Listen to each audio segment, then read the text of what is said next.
Hey, shalom. We need to be wary of when all the world comes together to celebrate something. Remember, John wrote and said that to be a friend of the world is to be an enemy of the Most High. What it is that we're trying to explain is it's actually the same here. In fact, it's actually a new biblical month. My question to you is, why are you celebrating the new year at the cold and darkest point of the year itself? Now watch this. If September is 7, Oct as an octagon is 8, November, the prefix is 9, and Deci is 10, why is then September, October, November, December 9, 10, 11, 12? Well, it's because of a guy named Julius Caesar.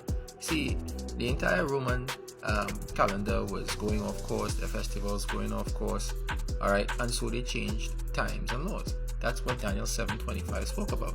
The fourth beast, which shall be the fourth kingdom, shall be exceedingly dreadful, and they shall, speak blasphemous things against the Most High, and they shall seek or think to change times and laws. So essentially, we have 2 months that are part of the year, which is July, August, named after Julius Caesar and Caesar Augustus. After the Julian calendar, they recognized that the calendar was still off. It came in by Pope Gregory, and this is what most of the world celebrates. Like I said at the beginning, when the world celebrates something or comes together to celebrate something, be very mindful of what you are celebrating, because remember, Yeshua told us that by your traditions, he told the Pharisees that you negate the commandments of God that you may keep your own tradition. You see, if you celebrate something that's actually inaccurate, what you're actually doing is you're putting your descendants in bondage to the lie. So later on it continues. Hitler once said that if you tell a lie long enough and loud enough, people would actually begin to believe it. When people are told something that they've celebrated for so long, it's very difficult for the individual to wake up out of it. Please understand that the book of Revelation says that the devil deceives the whole world. So the question is, can you be a follower of Christ and be deceived? You see, if we are going to be partakers of his divine nature, right, and the precious promises, there are several things that we should actually be doing. Now, one takeaway, if you read the book of 2 Peter, it tells you, look what it says. It says, whereby are given unto us exceeding great and precious promises, that by these partakers of the divine nature, having escaped the corruption that is in the world through lust. Now, what should that tell you? It tells you that the world is corrupted. Please understand that in Elohim, Jehovah, there is no darkness in him at all.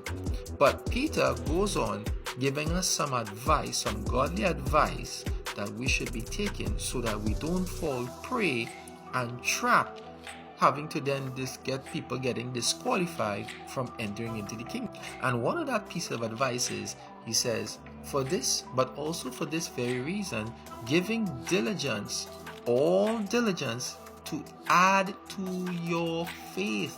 Yeah, you gotta add to your faith. What? Virtue, and to virtue, knowledge. But not just any knowledge. You gotta add the knowledge of the Most High. When I say knowledge of the Most High, I'm talking about knowledge of His Word. Now, Yeshua told us in John 17 that, Father, set them apart or sanctify them by your truth, for your word is truth. So, when you consume the Word, then what you are doing is you are consuming Yeshua, right? When you consume the Word and you meditate on the Word, so consume the Word means to have the Word. When you meditate on the Word, you're meditating for understanding, right?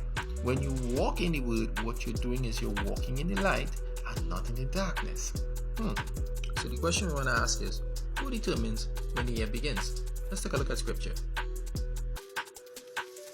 In Genesis 1:14 it says, and Elohim said, let there be lights in the firmament of the heaven to divide the day from the night, and let them be for signs, and for seasons, and for days, and years. So we determine that it is Yah, Jehovah, Elohim, God, who determines when the year begins, not man. When you look up Genesis chapter 1 verse 14, that word seasons, it does not actually mean summer, spring, winter, and fall. So it's not actually a new year, but actually a new biblical month. I'll explain that another time. However, let's go to where a year begins. So let's check the scripture. So remember we just spoke about in Genesis 1:14 that it says for days and for years. Well, let's see. In Exodus chapter 12, we're actually told when the year begins. Look what it says. And Jehovah spoke unto Moses and Aaron in the land of Egypt, saying, This month shall be the beginning of months. And Jehovah spoke unto Moses and Aaron in the land of Egypt, saying, This month shall be unto you the beginning of months. It shall be the first month of the year to you. So we can see from this chapter that the first month of the year is connected to when Israel was leaving Egypt. Now please keep in mind that Egypt is synonymous with bondage. There is nothing new under the sun. In the past, it was Egypt. Today is Babylon. Same thing, bondage. If you keep reading the passage, you will see that the Most High is giving them instructions on how to prepare the lamb. So this beginning of the year is connected to when the Passover is. Here's a second witness. By the mouth of 2 or 3 witnesses, let every matter be established. In Deuteronomy chapter 16, we have a second witness. Look what it says. Observe the month of the Abib, and keep the Passover unto Jehovah your God.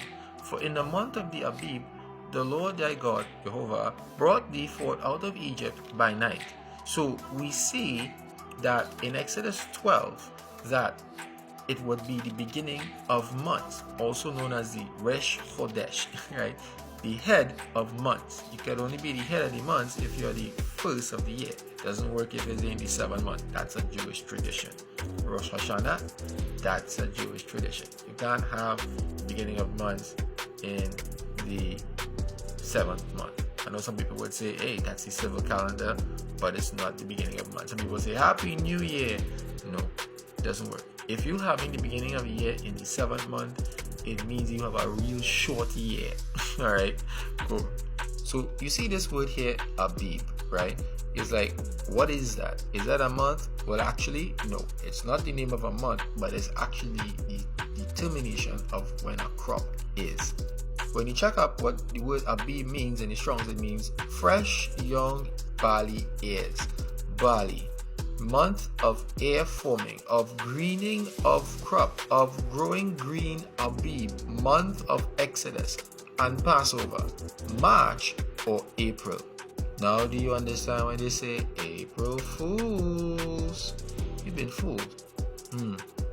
So all this time you busy celebrating a new year when actually it's still the same year. It's time to wake up, folks. If the children of Israel did not keep and remember to look out for when the barley was Aviv, they would get the rest of the year wrong. Even the rest of the feasts wrong. Please understand that. Now, January 1st will not be celebrated in the kingdom, but the feast of the Lord would be. Now, if you want to be like Messiah, you got to do things like Messiah. Even his parents were celebrating it. Now look at this. Now when his parents went to Jerusalem every year at the feast of Passover, see it? Passover. And when he was 12 years old, they went up to Jerusalem after the custom of the feast. Please understand that this isn't just about, going to heaven or anything like that. It's more than that. It's actually preparing for a wedding. Remember Messiah told you, but to get to that wedding, you need to have the right wedding clothes. But we'll touch on that another time. So, that's it for me for now. Shalom. Stay tuned for part 2.